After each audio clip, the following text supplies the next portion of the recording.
എന്റെ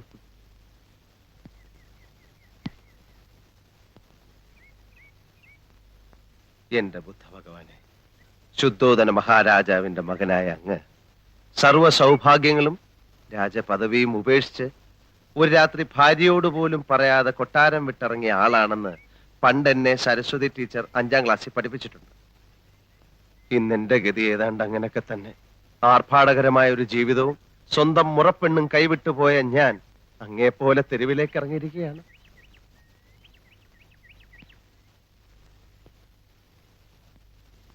അങ്ങ് രാത്രിയിലാണ് കൊട്ടാരം വിട്ടതെങ്കിൽ ഞാൻ പകലാണെന്ന വ്യത്യാസമേ ഉള്ളൂ.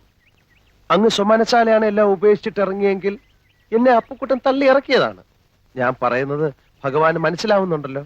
അല്ലറ ചില്ലറ വ്യത്യാസങ്ങൾ ഉണ്ടെങ്കിലും നമ്മൾ രണ്ടുപേരും അടിസ്ഥാനപരമായിട്ട് ജനമധ്യത്തിലേക്ക് ഇറങ്ങിയവരാണ്. ആ നിലയ്ക്ക് എന്നോട് ഭഗവാൻ കരുണ കാണിക്കണം. ആ അപ്പുക്കുട്ടനെ അവിടെ നിന്ന് എങ്ങനെയെങ്കിലും പുറത്ത് ചാടിച്ചിട്ട് എനിക്ക് അകത്ത് കയറാനുള്ള ഒരു അവസരം ഉണ്ടാക്കി തരണം.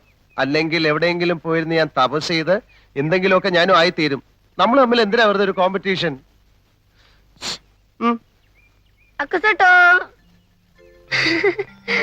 എവിടെ? വേർ? കിതർ? മലയുടെ മുകളിലോ? ഓ, അവിടെ അല്ലേ? പിന്നെ നീ എന്താ വീട്ടിൽ പോവാത്ത? നിന്റെ പേരിൽ വേറെ ആരെങ്കിലും അവിടെ കയറി കൂടിയോ? എനിക്ക് വീട്ടിൽ പോകാനൊത്തില്ല. അപ്പുക്കുട്ടൻ എന്നൊരു പാര എനിക്ക് മുമ്പേ അവിടെ കയറി പറ്റി. ഇനി ആ കുരി കഴിയുന്നത് വരെ ഉണ്ണിക്കൂട്ടന്റെ കൂടെ ഓപ്പൺ എയറിൽ കഴിയാം. എന്താ മനസ്സിലായില്ലേ? പിള്ളേർ അത്രയും മനസ്സിലാക്കിയാ മതി. നമുക്ക് തെരുവിലോട്ടിറങ്ങാം.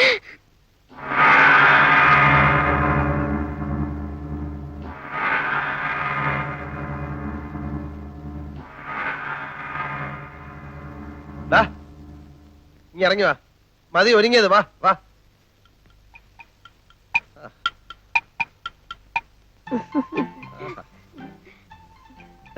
ഇപ്പോഴാ നീ ശരിക്കും ഉണ്ണിക്കുട്ടനായത്.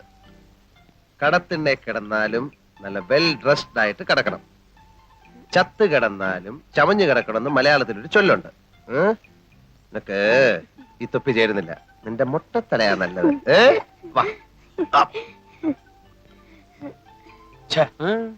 കേരളത്തിൽ നിന്നൊരുത്തൻ വിമാനക്കൂലിയും കൊടുത്ത് നേപ്പാളിൽ വന്ന് ആൾമാറെടുത്തിടത്തിന്റെ കാര്യം എന്താ? മോഷ്ടിക്കാൻ. അല്ല എന്തിനാ? ചില കള്ളന്മാർക്ക് നേറ്റീവ് പ്ലേസ് മോഷ്ടിക്കുന്ന ഇഷ്ടമല്ല കുട്ടിമാമ. ഇവിടെ നിന്ന് മോഷ്ടിച്ച് അങ്ങോട്ട് കൊണ്ടുപോകുമ്പോ ഡ്യൂട്ടി കൊടുക്കണ്ടേ അശോക? മോഷണ സ്ഥാനങ്ങൾക്ക് ഡ്യൂട്ടി ഇല്ല കുട്ടിമാമ. ഞാൻ ആകെ കൺഫ്യൂഷനില്ല. അവന് നിന്റെ അമ്മയുടെ ചായ തോന്നുന്നില്ലേ? എനിക്ക് തന്നില്ല എന്റെ അമ്മ ചായ. പിന്നെ അവന് ഏതായാലും സത്യമറിയാൻ സുമതിയടത്തേക്കൊന്ന് എഴുതുന്നുണ്ട്. അത് പറഞ്ഞപ്പോ നീ എന്തിനാ ഞെട്ടിയത്? കുട്ടിമാമയ്ക്ക് എന്നെ വിശ്വാസമില്ലല്ലോ എന്നോർത്തപ്പോ ഞാൻ ഞെട്ടി മാമ. നിന്നെ എനിക്ക് ഭയങ്കര വിശ്വാസമാണടാ. എന്നാലും അവൻ ആരാന്ന് അറിയണ്ടേ മോനെ? എന്തിനറിയണം? അതൊക്കെ അറിഞ്ഞാൽ പ്രശ്നമാ. ലോകത്തുള്ള എല്ലാ കള്ളന്മാരുടെയും ജീവചരിത്രം അറിഞ്ഞാലേ അമ്മ വീണ്ടും പഴയ പോലെ പട്ടാളത്തോട്ട് പോകേണ്ടി വരും. അതുകൊണ്ട് അതിനെ കുറിച്ച് ഒന്നും അറിയണ്ട. ഇല്ല. Promise? Promise. God promise. Yes. അശ്വതിയെ കാണുന്നില്ലല്ലോ കുട്ടിമാമ. അശ്വതി എന്തിയേ? അശ്വതി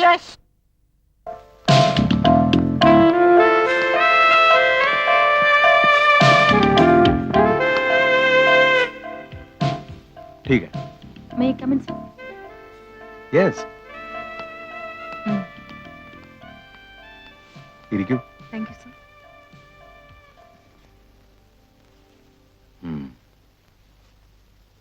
ഗുഡ്.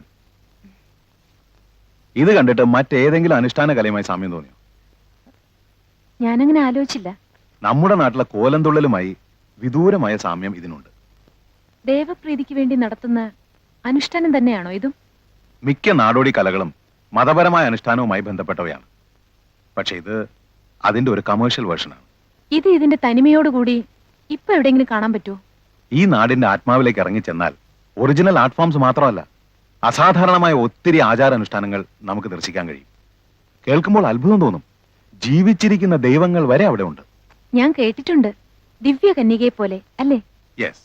പുനർജന്മവുമായി ബന്ധപ്പെട്ട മറ്റൊരാചാരം.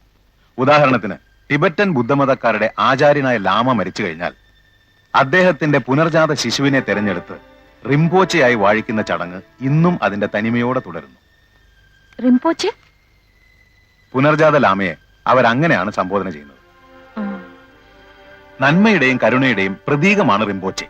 അവരുടെ പ്രാർത്ഥനയ്ക്കും ചികിത്സയ്ക്കും ആ കൊച്ചു സന്യാസിയുടെ സാന്നിധ്യം ആവശ്യമാണെന്ന് അവർ വിശ്വസിക്കുന്നു. സാറിനാല് വിശ്വാസമുണ്ടോ? എനിക്ക് വിശ്വാസം ഉണ്ടെങ്കിലും ഇല്ലെങ്കിലും അശ്വതി അത് വിശ്വസിച്ചേ പറ്റൂ.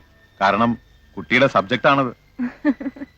ബൈ ദ വേ, ഇത് നന്മയുടെ ലോകമാണെങ്കിൽ ദുർമന്ത്രവാദവും മനുഷ്യക്കുരുതിയുമായി തിന്മയുടെ മറ്റൊരു ലോകമുണ്ട്. I am collecting some interesting details about it.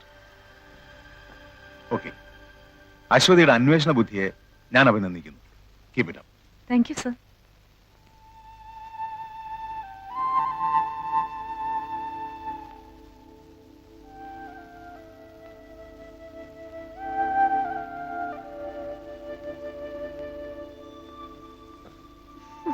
ആ Akasata.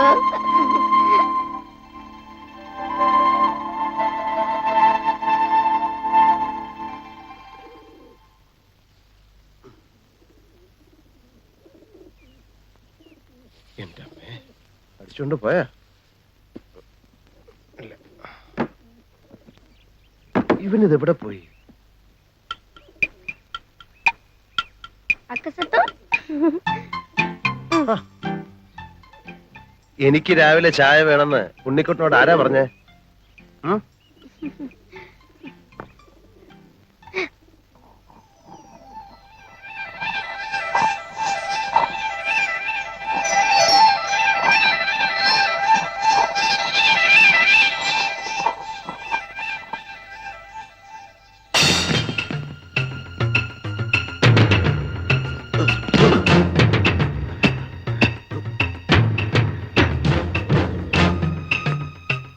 ഈ ചായ നീ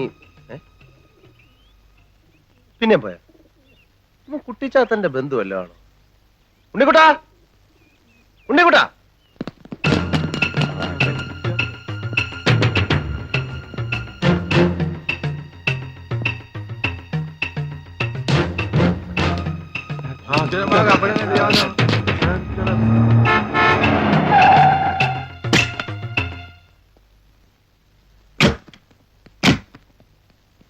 ഞാൻ പറയുന്നത് കേൾക്കുന്നുണ്ടല്ലോ അശ്വതി? ഉം.